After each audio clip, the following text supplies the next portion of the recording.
Путин вывел войска с Дальнего Востока и отдает Китаю. Россия вывела войска с Дальнего Востока. А затем часть территории этого государства с прямой подачи Кремля отдала Китаю.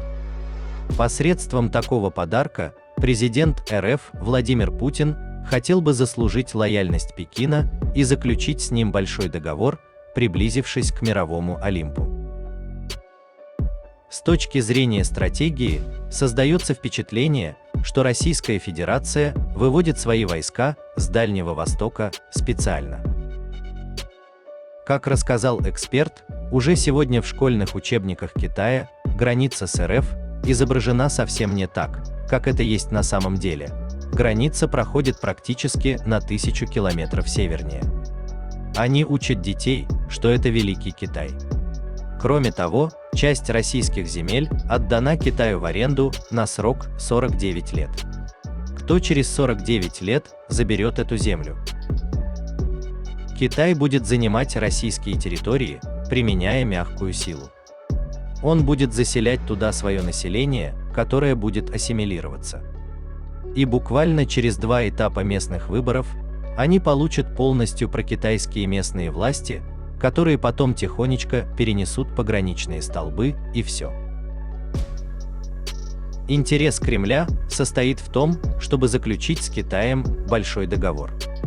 Это бы повысило рейтинги России и вернуло ее на Олимп мировой политики, в клуб стран первого эшелона. Вместе с тем эксперт убежден, что Пекин не пойдет на такой шаг, поскольку Россия интересна ему, прежде всего, как сырьевой придаток, а не партнер. В 2005 году, в результате проведения межгосударственной границы по центру реки Амур, Китай получил ряд территорий общей площадью 337 квадратных километров, участок земли в районе острова Большой, верховье реки Аргунь в Читинской области и 2 участка в районе островов Тарабаров и Большой Уссурийский в районе слияния рек Амур и Уссури. 4 ноября 2015 года Россия стала снова на 4,7 квадратных километров меньше, а Китай больше. Больше 20 лет китайцы ждали того момента, чтобы переставить пограничные знаки вглубь бывшей российской территории. 4 ноября Китай восстановил контроль над 4,7 квадратных километров бывшей российской земли, установив 5 новых пограничных знаков вдоль границы этих стран на северо-востоке Китая в провинции Цзилинь. Россия при демаркации границы отдала свои земли Китаю, но еще и Таджикистан, и Киргизия, и Казахстан, 1000 километров бывшего Советского Союза, в итоге перешли к КНР.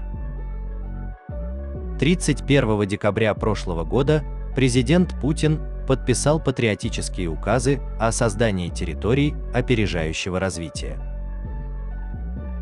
В территориях опережающего развития ограничивается действие российского законодательства, в том числе отменяется местное самоуправление. Согласно подписанному закону, эти территории на 70 лет могут быть сданы в аренду иностранцам, иностранным рабочим не требуется разрешение на работу, нет ограничительных квот для завоза иностранной рабочей силы. Допускается изъятие земельных участков и расположенных на них объектов недвижимого имущества у граждан России по ходатайству управляющей компании. Кроме того, иностранцам позволяют добывать и вывозить минералы, углеводороды, вырубать лес, ловить рыбу, отстреливать животных в любом количестве и без возмещения убытков. Что это? Измена России? Этим указом Путин фактически подарил Китаю Дальний Восток. Вот почему сейчас Путин вывел войска с Дальнего Востока и мобилизировал мужчин на войну в Украину. Таким образом происходит уничтожение жителей Дальнего Востока.